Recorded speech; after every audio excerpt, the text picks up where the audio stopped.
में बहुत ही जाने माने पत्रकार हैं। ब्रजेश जी, आपका बहुत स्वागत।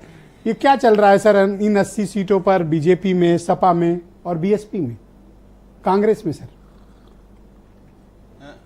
देखिए ब्रजेश जी, कल मैं पीलीभीत में था और बरेली में था, आज लौटा हूं अभी थोड़ी देर पहले जी।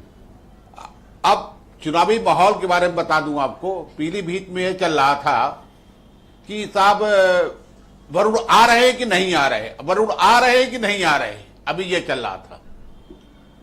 फिर अकस्मात हवा उड़ने लगती कि साहब नहीं, जितिन प्रसाद लड़ेंगे चुनाव यहां से।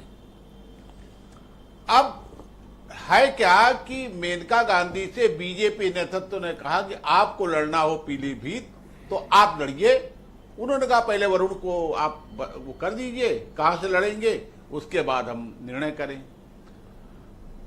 अब क्योंकि सुल्तानपुर से केवल 9,000 वोटों जीती थी, तो इसलिए उन्होंने कहा कि नहीं, आप पीलीभीत से लड़ना चाहे लड़ लीजिए।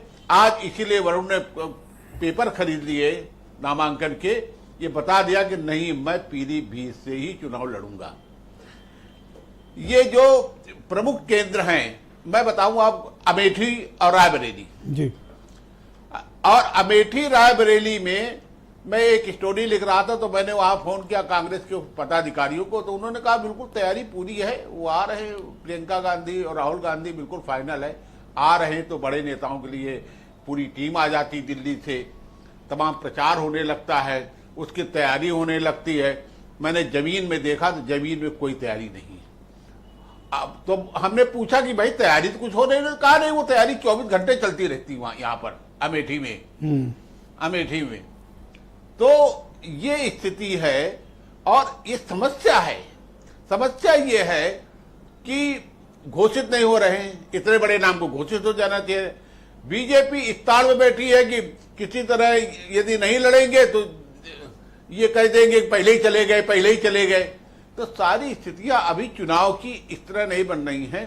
पर एक चीज आपने नोटिस की, बीजेपी जितनी तेज बैट लेके मैदान में पिच में कूदी और 51 सीट घोषित कर दी, उसके बाद से वो संभल गए। कहीं ऐसा तो नहीं विपक्ष का कोई ट्रैप हो और बीजेपी हड़बड़ी में कूद जाए, इसलिए पीछे हट गए? इसके बाद इन्होंने समझ लिया, वास्तव में जो 51 बिल्कुल ये तय कर लिया था कि इनको देना है, एक फार्मूला बना लिया था। लेकिन उस फार्मूले में बहुत लोग नहीं आ रहे थे। उसमें कठिन समस्या, जैसे कानपुर हो गया, पीलीभीत हो गया, सुल्तानपुर हो गया, बरेली हो गया सर, गाजियाबाद हो गया। बरेली में तो कल हम गए थे तो पता चला कि संतोष गंगवार ने कहा कि एक बार हमको लड़ने का मौका और दिया जाए। तो वहां खोजबीन चल रही है, काफी मशक्कत चल रही है पदाधिकारियों में कि वो टिकट पा जाएं। लेकिन ये भी चर्चा चल रही है कि संतोष गंगवार को फिर लड़ा दिया जाए, तो ये चल रहा है। तो तमाम ऐसी सीटें हैं। सर जब गंगवार जी लड़ेंगे तो पचौरी जी की क्या गलती और रीता जोशी ने क्या ऐसा संजय चौधरी का केक थोड़ी छीन लिया है? पचौरी जी की गलती ये है। क्या सर? पचौरी जी को क्या गलती? केंद्रीय नेतृत्व को लगता,